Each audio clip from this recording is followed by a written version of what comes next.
Ese ujya wumva abantu bavuga ko gukorera amafaranga kuri Facebook bibaho kandi bishoboka, ariko ntusobanukirwe bigenda biti cyangwa se bica mu yihe nzira? Mbere yuko nkusangiza uko nge mbigenza kugira ngo nkorere amafaranga kuri Facebook, twagiye rero n'igice cya kabiri kuri iyi video ijyanye no gukorera amafaranga kuri Facebook.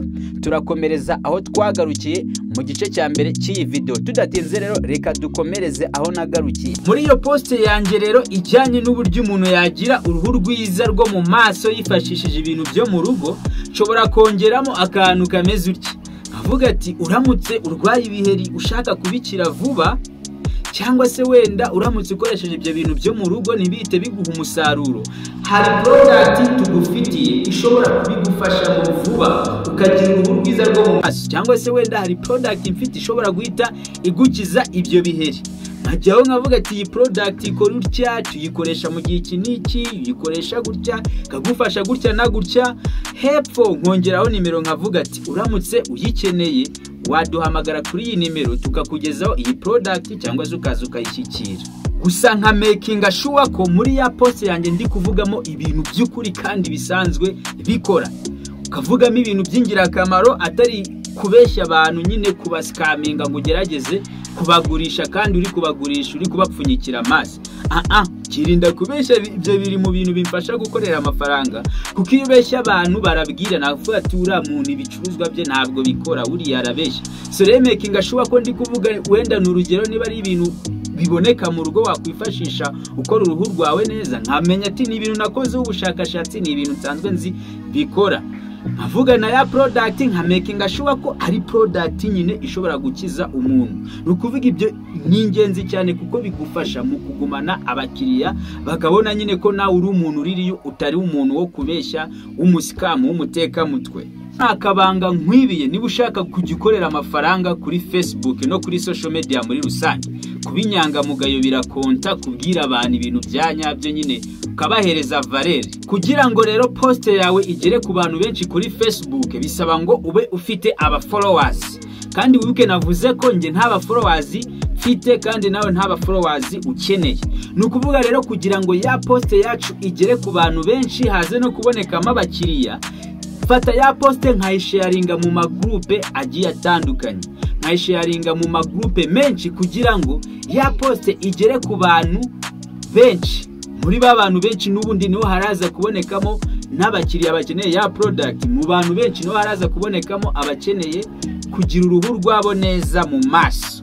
Muri make nkora share, ndayisharinga mu magroupe kugira ngo ndusheho kugera ku mubare w'abantu benshi. Ngendeye kuri experience yanjye rero, iyo na postinze muri ubwo buryo nasharinze mu magroupe, byibuze post yanjye ishobora kugera ku bantu iyo babaye bakeya n'abantu 10,000 bashobora kubona ya post ishobora kugera mu maso. Abantu 10,000 iyo na postinze muri ubwo buryo. Ubwo rero mu bantu 10,000 babonye ya post yanjye irimo kuvuga kuri product ikiza ibiheri mu maso, mu bantu 10,000 bayibonye ntabwo haburamo nk'abantu 20 banyandikira cyangwa se bampamagara kuri phone bari kumbaza kubijyanye na ya product.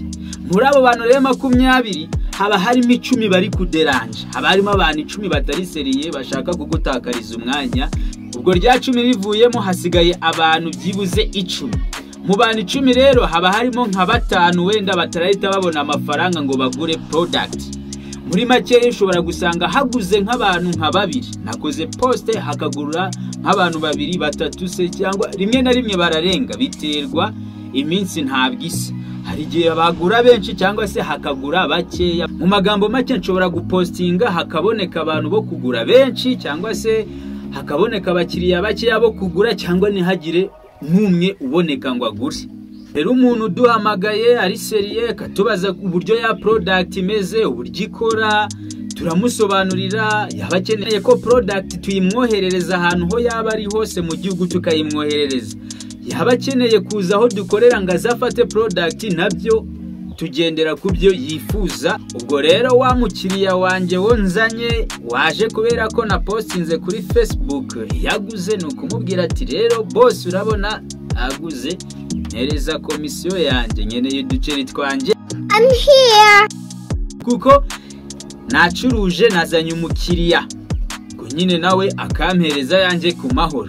Kugira ngo rero nkorere ibiceri bitubutse, nkorera amafaranga atubutse. Ibi mbikora buri munsi, byibuze fate iminota 30 ku munsi, nkicara nyine nkakora poste nkanayisharinga. Nukuvuga mbikora iminota 30 ku munsi, nkabikora buri munsi ubudasiba.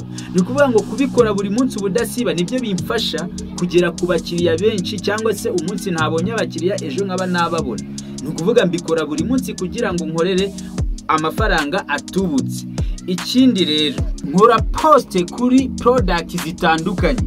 Ntabwo promotinga product imwe, ahubwo nkora poste kuri product zigiye zitandukanye, ariko zijyanye n'ubwiza nyine bya bintu byo page yanjye ivugaho nyine, na za product muri rusange zo curuza. Urugero, uyu munsi nshobora gukora poste nyine iri kuvuga ku bintu bijyanye n'uruhu rwo mu maso, ejo nkakora poste ijyanye n'uburyo umuntu yakuza umusatsi vuba, nkakora kuri product zigiye zitandukanye kugira ngo nyine mbone abakiriya. Ntabwo wajya kuri product imwe, icyangombwa nuko zose zijyanye n'ubwiza kandi nibyo page yanjye ivugaho. Ibanga ryo gukorera amafaranga menshi ni ugupostinga kenshi cyane ubudasiba, unasharinga mu magroupe, narangiza noneho nka postinga product zitandukanye.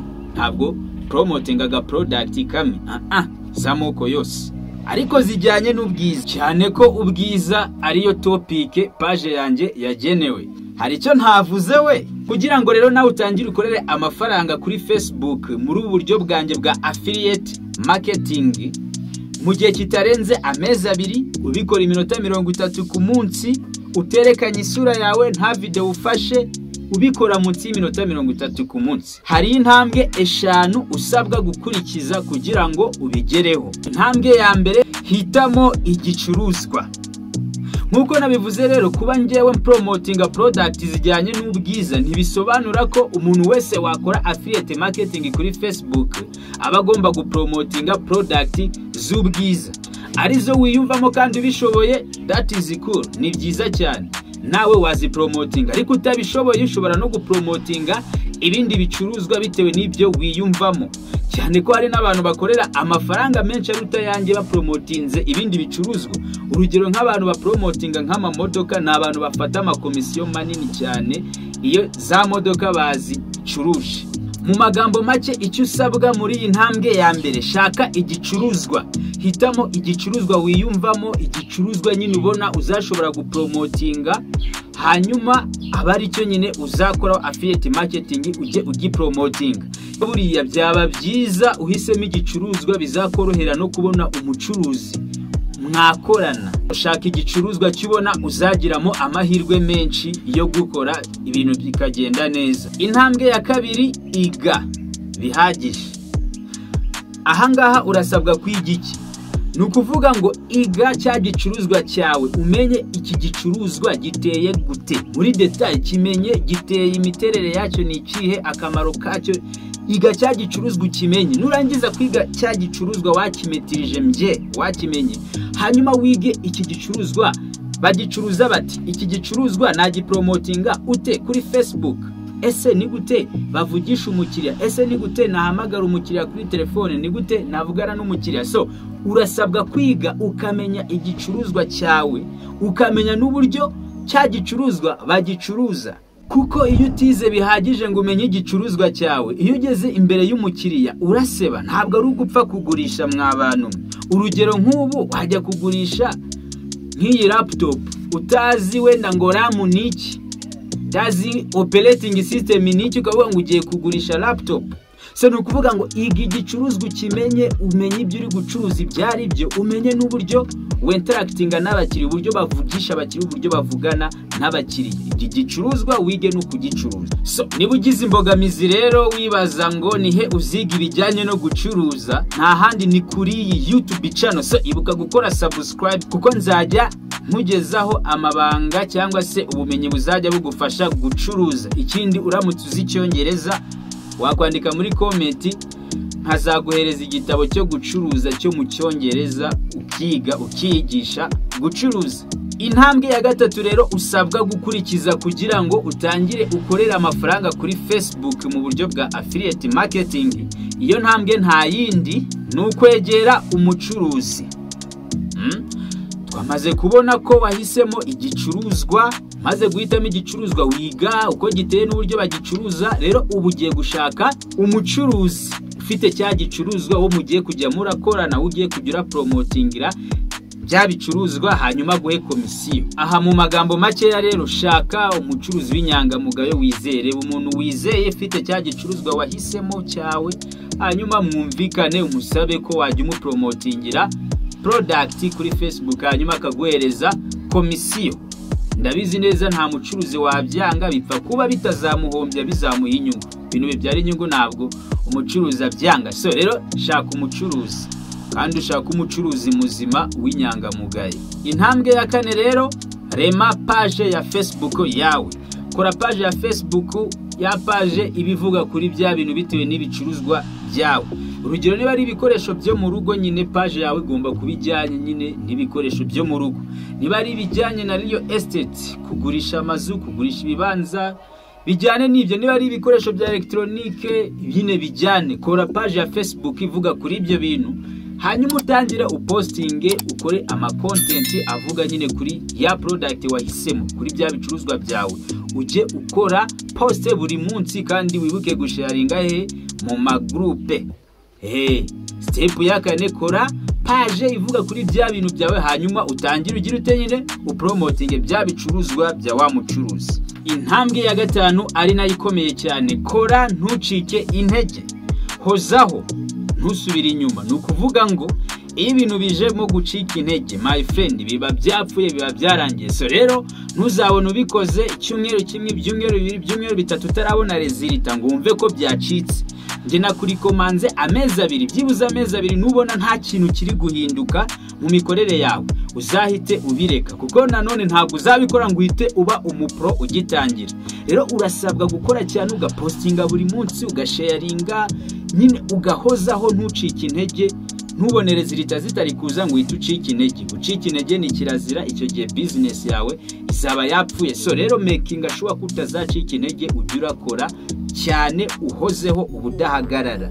Aha nsoreje rero video yanjye, ndagira ngo mu mwanya wa comment umbwire, ese ubu buryo wari usanzwe ubuzi? Hari umuntu usanzwe uzi ukoresha uburyo akora amafaranga kuri Facebook? So ngezeho igitekerezo cyawe rero, haba ikibazo cyangwa imbogamizi, ishyire muri comment, ndaza kuyisoma.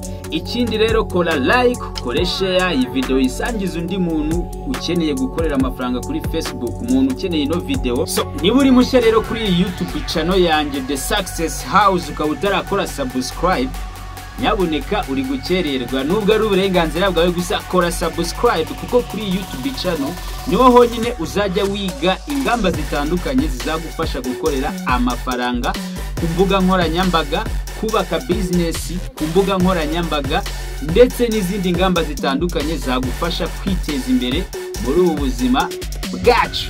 So rero kora subscribe, tujye tubana. Ukeneye kumenya uburyo wakorera amafaranga kuri TikTok, iyi video nayo yabigufashamo, ndabizi neza cyane. So wayireba nayo ikagufasha kwiga na TikTok ukayibyaza umusaruro. Duhurire mu yindi video.